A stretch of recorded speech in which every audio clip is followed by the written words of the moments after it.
আমেরিকার একটি শহরে ভয়াবহ দাবানলে ব্যাপক ক্ষয়ক্ষতি হয়েছে। বিষয়টাকে অনেকে আল্লাহর আযাব, গজব হিসেবে দেখছেন। এটা আসলে তাই কিনা, এজন্য উল্লাস করা যাবে কিনা? আমরা অনেকে ইতিমধ্যে শুনেছি যে আমেরিকার হলিউড নামক একটি শহরে ভয়াবহ দাবানল পুরো শহরকে পুড়ে ছাই করে দিয়েছে। টানা 2 দিনের অধিক সময় ধরে শুধু পুড়ছে তো পুড়ছেই এবং কোনোভাবে সে আগুন থামছে না।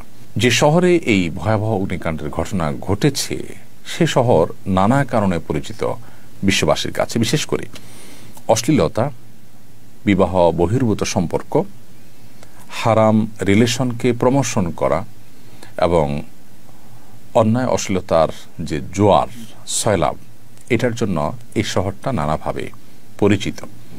মানুষ নানাভাবে সেটিকে জানে এই অশ্লীলতার সূতিকাগার হিসেবে। হলিউডের বিভিন্ন তথাকথিত অভিনেতা এবং তারকাদের ঘরবাড়ি পুড়ে ছাই হয়েছে।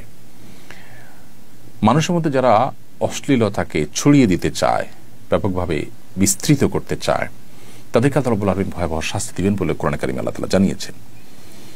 এই যে দাবানল, সেটা তাদের সেই সব কৃতকর্মের শাস্তি কিনা এটা নিশ্চিত করে বলা কঠিন হলেও আপাত দৃষ্টিকোণ থেকে, বাহ্যিক দৃষ্টিকোণ থেকে এটি দেখে একজন মুসলমান সতর্ক হওয়ার যথেষ্ট কারণ রয়েছে, শিক্ষা গ্রহণ করবার যথেষ্ট কারণ রয়েছে। আমরা জানি যে ইতালির পম্পেও নগরী, এটাকে পাপের নগরী বলা হতো। পাপ, জুলুম, সীমালঙ্ঘন এটা এমন পর্যায়ে চলে গিয়েছে যে একটা পর্যায়ে আল্লাহ রাব্বুল আলামিন সেখানে ভয়াবহ দাবানলে পুরো শহরকে পুরো ছাই করে দিয়েছেন। এখনও সেই কয়লা হয়ে যাওয়া শহরটি ওইভাবে কয়লা অবস্থাতেই বিশ্ববাসীর কাছে এখনও দৃষ্টান্ত হিসাবে, শিক্ষা গ্রহণের উপাদান হিসেবে এখনও টিকে আছে। হলিউডের এই যে আগুন, এই আগুন সেরকমই কোনো শিক্ষাদায়ক, সেরকমই কোনো অ্যালার্মিং কোনো বিষয়, কোনো ঘটনা হওয়াটা মোটেও অস্বাভাবিক নয়। একজন ইমানদার এখান থেকে শিক্ষা গ্রহণ করবে, উল্লাস নয়, বরং এখান থেকে শিক্ষা গ্রহণ করাটাই হতো আমাদের কর্তব্য, যে আমরা আল্লাহর অবাধ্যতার পথে যাওয়া, হারাম বা অন্যায়ের পথে যাওয়া থেকে আমরা বিরত থাকব। আমরা যদি আল্লাহর অবাধ্যতার পথে যাই, আল্লাহর রাব্বুল আলামিন ছাড় দেন, কিন্তু একটা সময় আল্লাহ তাআলা পাকড়াও করেন।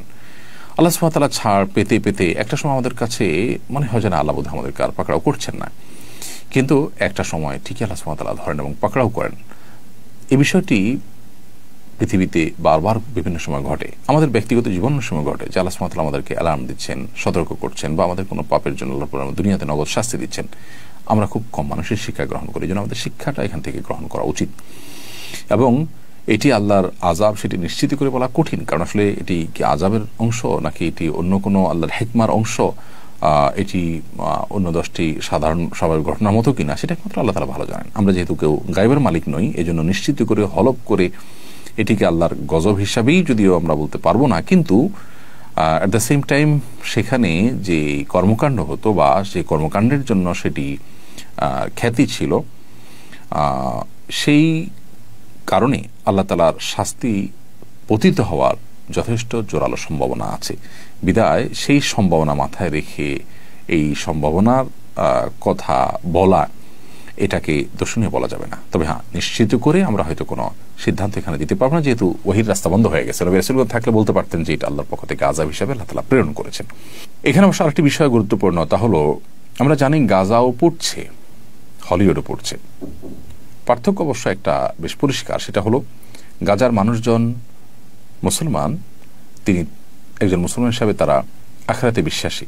দুনিয়া যদি পড়েও যায় মুসলমানের, তারপর তার আখিরাতের অনন্ত অসীমকালের যে যাত্রা, সেখানকার সুখ এবং জান্নাত থাকলেই তার এই পুড়ে যাওয়াতে তার জন্য তেমন কোনো ভয়াবহ বিপদের কারণ বা ক্ষতির কারণ ব্যাপারটা সেরকম নয়। কিন্তু যারা আখিরাতে বিশ্বাসী নন, তাদের তো দুনিয়াটাই সব, তাদের যদি দুনিয়ায় পুড়ে যায় তাদের আর থাকলোটা কি? আল্লাহ তাআলা আমাদেরকে ঈমান এবং তাকওয়ার চর্চায় অগ্রগামী হওয়ার তৌফিক দান করুন। পৃথিবীর প্রত্যেকটা ঘটনা থেকে শিক্ষা গ্রহণ করার তৌফিক দান করুন। আমরা চাই হলিউডে কেন, পৃথিবীর যে কোনো প্রান্তে থাকা মানুষজন তারা আল্লাহর বাধ্যগত হন, তারা সঠিক এবং সুন্দর পথে আসুন, তারাও আল্লাহর বাধ্যগত হয়ে আল্লাহর নিরাপত্তার চাদরে চলে আসুন, ভালো থাকুন, সেটি আমরা কামনা করি। আল্লাহ তাআলা আমাদেরকে শিক্ষা গ্রহণ করবার তৌফিক দান করুন।